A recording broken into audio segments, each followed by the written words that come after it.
Before we begin, take 1 second, right now. Subscribe, like this video, and drop your thoughts in the comments. Because what is unfolding could shape the next decade of global history, and you deserve to stay informed every step of the way. Tonight, the world is holding its breath. Iran has hit a United States military base in Bahrain. Missiles fire, a direct strike. And most people have no idea what that really means. This was not a warning shot in empty desert sand. This was not a small message sent through back channels. This was a direct hit on a U.S. installation in the Persian Gulf, and when something like this happens, it does not stay small for long. Bahrain is not just another country on the map. It is home to the U.S. Navy's Fifth Fleet. That fleet watches over one of the most important waterways on Earth. Oil flows through that region. Trade flows through that region. Power flows through that region. When Iran launches missiles at a U.S. base there, it is not just attacking a building. It is testing the strength of the United States under President Donald Trump. It is testing alliances. It is testing how far it can go. And here is what most people do not realize. The strike itself is only the first move. What comes next is where the real danger begins. The moment those missiles were launched, clocks started ticking in Washington. The Pentagon does not wait. The National Security Council does not wait. President Trump does not wait. In situations like this, response options are already prepared. They sit in folders. They sit in secure systems. They are ready to be executed within minutes. Option 1 could be limited retaliation, a targeted strike on Iranian military assets. Something measured. Something designed to send a message without lighting the entire region on fire. Option 2 could be broader. Cyber attacks, sanctions, naval blockades, pressure that squeezes Iran without a single extra missile being fired. And then there's option 3, full escalation. Because when a U.S. base is attacked, the United States has a long history of responding with overwhelming force. The message is simple: attack us, and the cost will be severe. But here's the problem. Iran knows that history too. That is why this strike was calculated. It was meant to push, but not push too far. It was meant to show strength to Iran's own people. It was meant to challenge President Trump's resolve. And now the world is watching to see what kind of answer comes back. There is something else happening that many people are not hearing about. Behind the scenes, allies are scrambling. Saudi Arabia is on edge. United Arab Emirates is on edge. Israel is watching closely. Because if this spreads, they could be next. The Persian Gulf is like a tight room filled with fuel. One spark can light the entire space. If the United States strikes back hard, Iran could respond again and again. Through proxy groups, through militia forces in Iraq, through Hezbollah in Lebanon, through cyber warfare that targets banks, power grids, and airports. This is not just about one base in Bahrain. This is about the balance of power in the Middle East. President Trump now faces a decision that could define his presidency. Show restraint and risk looking weak. Strike hard and risk regional war. There's no easy answer, and that is exactly why this moment is so dangerous. Let's talk about the Strait of Hormuz. Most Americans do not think about it every day, but they feel it every time they fill their gas tank. The massive portion of the world's oil passes through that narrow stretch of water. If Iran decides to close it, even partially, oil prices could spike overnight. Markets could panic. Inflation could rise again. Iran has threatened this before, many times. If tension grows after the strike, blocking that waterway becomes a powerful weapon. Not with bullets, not with bombs, but with economics. And when energy prices jump, the effects hit families fast. That is why this is not just a military story. It is an economic story. It is a global stability story. The stock market reacts to fear. Investors react to uncertainty. And right now, uncertainty is spreading quickly. One missile strike in Bahrain can echo all the way to grocery stores in America. There is another layer most people miss.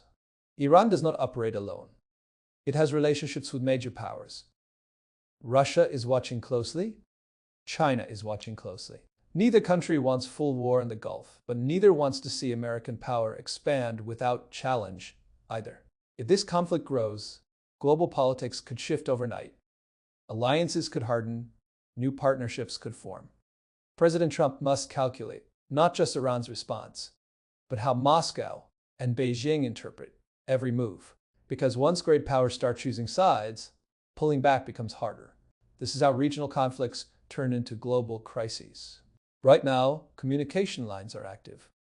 Diplomats are talking. Military commanders are assessing damage. Intelligence agencies are analyzing intent.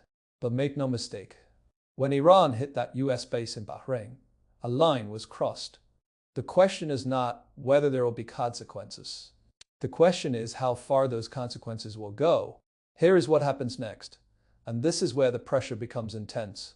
The United States military begins repositioning assets immediately. Aircraft carriers shift. Fighter jets are placed on higher alert.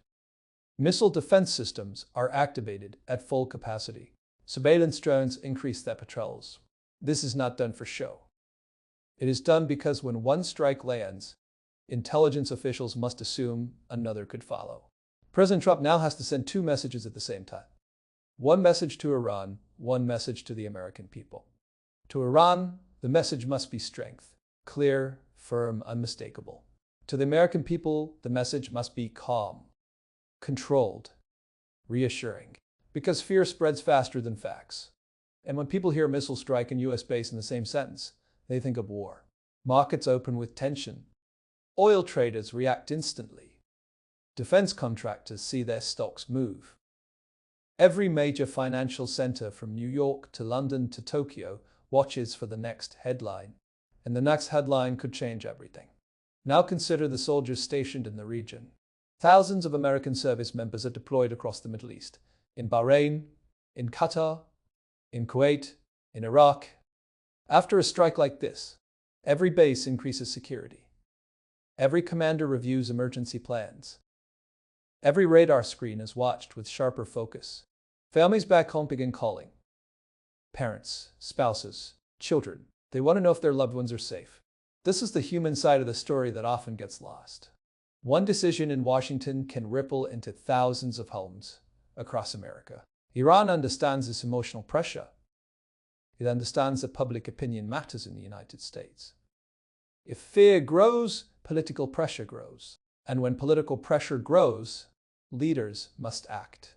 That is why this moment is not just about missiles. It is about psychology. It is about who blinks first. Now let's look at Iran's strategy.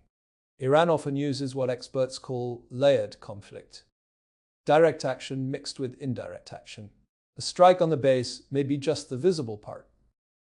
Behind it could be cyber operations targeting American infrastructure, banking systems, energy grids, communication networks. Modern warfare is not always loud. Sometimes it is silent.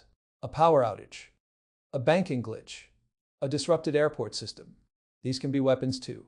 President Trump's administration must defend not just military assets overseas, but digital systems at home. And here is the risk. If retaliation is too strong, Iran could activate proxy groups across the region. Militias in Iraq could target US personnel. Hezbollah could raise tensions near Israel. Shipping lanes could become unsafe. Suddenly, a single strike expands into multiple flashpoints. And that is how conflicts spiral. Diplomacy does not stop during crisis. In fact, it speeds up. Emergency calls between world leaders are likely happening right now. Quiet channels open. Messages sent through intermediaries. Warnings delivered in firm language. The goal is simple. Prevent miscalculation. Because wars often begin not just with aggression, but with misunderstanding. A radar reading misread. A movement interpreted as preparation for attack. A response that goes further than intended. President Trump must calculate every move carefully. Strength must be clear. But control must also be visible. Allies want assurance. Rivals want signals. Markets want stability. And citizens want safety. In moments like this, leadership is tested, not by speeches alone, but by judgment under pressure. So here's the reality most people do not realize. When Iran hits a US base in Bahrain, the strike itself is only the beginning. The real story is the chain reaction that follows. Military readiness rises. Oil markets shake. Global powers calculate. Cyber defenses strengthen. Diplomats scramble. President Donald Trump stands at the center of it all, balancing force and restraint.